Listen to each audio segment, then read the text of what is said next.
Bismillahirrahmanirrahim. Assalamualaikum warahmatullahi wabarakatuh. Alhamdulillahi rabbil alamin.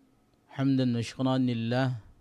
Asyhadu an la ilaha illallah wahdahu la syarika lah. Wa asyhadu anna Muhammadan abduhu wa rasuluh. Allahumma salli wa sallim ala sayyidina Muhammadin wa ala alihi wa ashabihi ajma'in. Amma ba'd.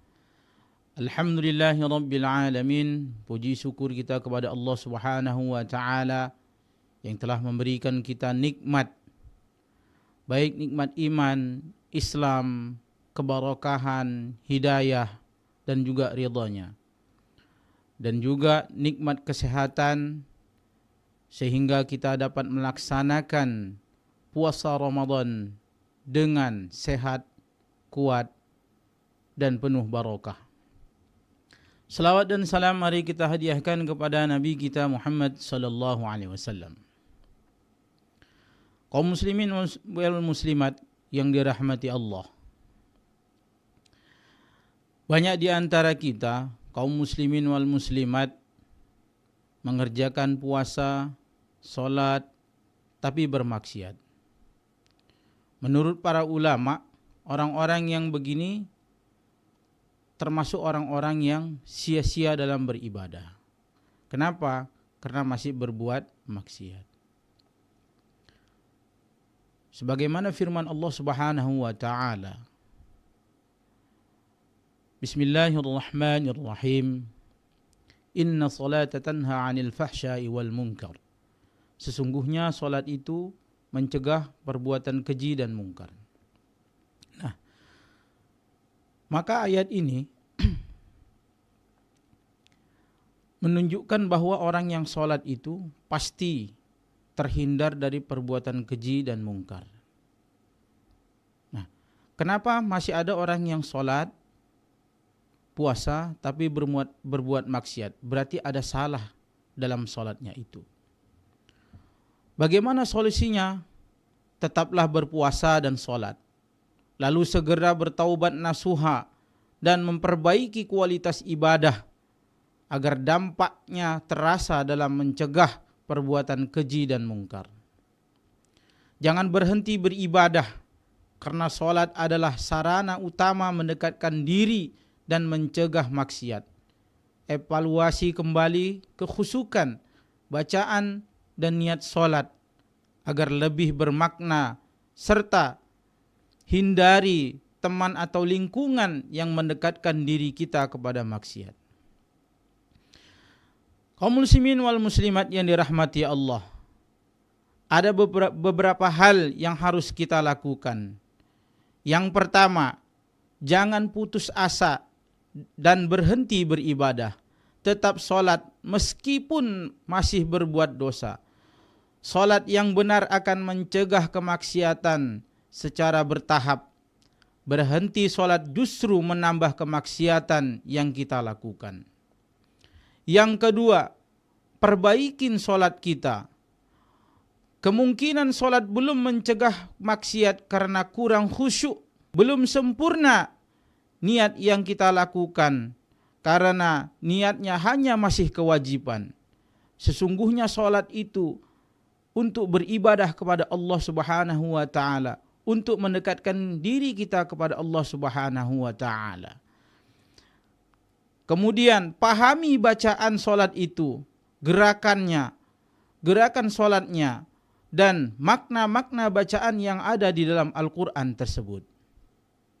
Insya Allah dengan gitu, kualitas solat kita akan bertambah. Sebagaimana firman Allah Subhanahu wa taala di dalam surah Al-Baqarah ayat 45. A'udzu billahi minasyaitonir rajim. Wasta'inu bis-sabri was-salah wa innaha lakabiratun illa 'alal khashi'in. Dan mohonlah pertolongan kepada Allah dengan sabar dan salat. Dan salat itu sungguh berat kecuali orang-orang yang khusyuk. Insyaallah kalau kita memperbaiki salat kita terus menerus, maka Allah akan menolong kita. insya Allah kita akan terjauh dari perbuatan keji dan mungkar. Kemudian yang ketiga adalah taubat nasuha. Segeralah kita bertaubat, menyesali dosa kita, dan bertekad tidak mengulangi dosa-dosa yang telah kita lakukan. Konsisten dalam bertaubat meskipun jatuh bangun kembali dalam kemaksiatan. Sebagaimana firman Allah Subhanahu wa taala, "Ya ayyuhalladzina amanu tubu ilallahi taubatan nasuha. Asa rabbukum an yukaffira ankum sayyiatikum." Wahai orang-orang yang beriman, bertaubatlah kepada Allah dengan taubat yang semurni-murninya. Mudah-mudahan Tuhanmu akan menghapus kesalahan-kesalahanmu.